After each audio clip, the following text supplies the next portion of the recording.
Happy Sunday! I'm going to can up some cream and celery soup. I'm sure you all have seen the controversy going on with a certain soup company, so let's make our soup at home.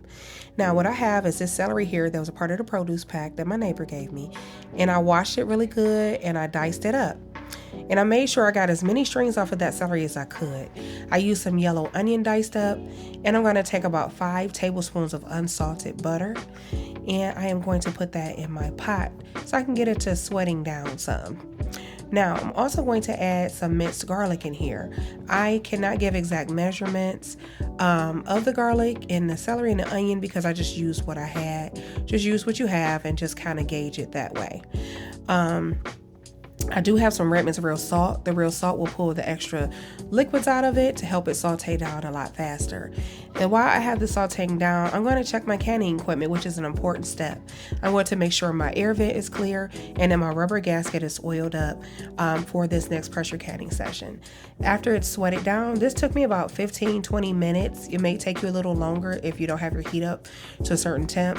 I'm going to add 1.5 cups of all-purpose flour in here.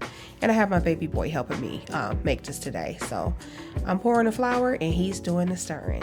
And then I have some homemade chicken stock that I made. We're going to use this chicken stock in here to kind of break that up. And we're going to get us a little roux going here. So I did cook that flour off of the vegetable mixture for a little bit. And then we started to add in the chicken stock.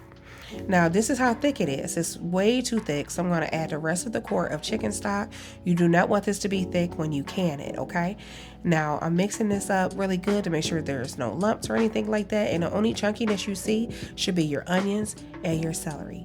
Now, I needed a little more liquidy, so I added in a quart of vegetable broth, because see, look how thick that is as it's cooking. And then after adding in the vegetable broth, this is how loose it's going to be, which is the perfect texture, the perfect consistency, I should say. And I took my immersion blender and I chopped up some of that celery and onion, and I added in pepper, roasted garlic powder, and a little bit of Redmond's real salt. I did about 1 tablespoon of Redmond's real salt. And then this is what it looks like when I'm loading up my jars. Now, you don't want it thick because it's going to get thick as it cans, okay, in the pressure canning process. And I'm debubbling my jars. I wipe my rims off with water. And I'm going to pressure can this at 11 pounds of pressure for 35 minutes.